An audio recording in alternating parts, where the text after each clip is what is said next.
Hi guys, welcome back to my channel. My name is Sana. You are watching Sana Tech YouTube channel. In this video, I am going to show you how to fix Apple CarPlay not working on iPhone after iOS 18 update. Without wasting any time, let's start this video.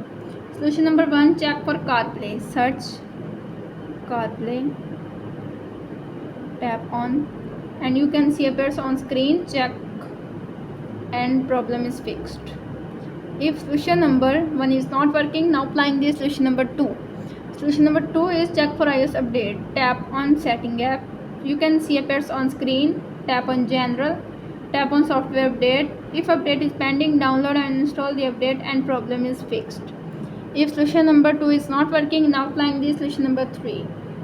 Solution number 3 is reset network settings. Tap on setting app. You can see appears on screen. Tap on general. Scroll up, tap on transfer reset iPhone, tap on reset setting, tap on reset network settings, enter your iPhone passcode.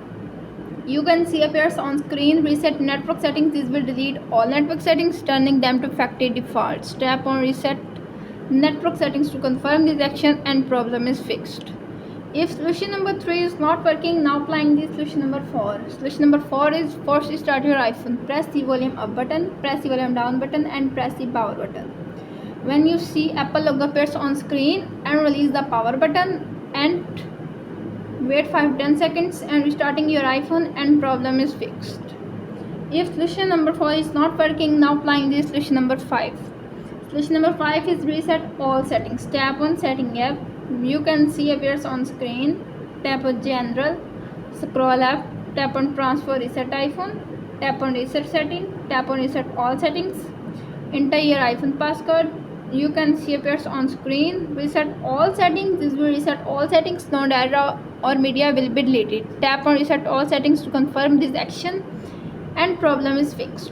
If all solutions are not working on your iPhone, simply contact support.apple.com and fix your problem. How to fix Apple CarPlay not working on iPhone after iOS 18 update is successfully. That's it. If the video helpful to you, please don't forget to share and subscribe my YouTube channel. Thanks for watching.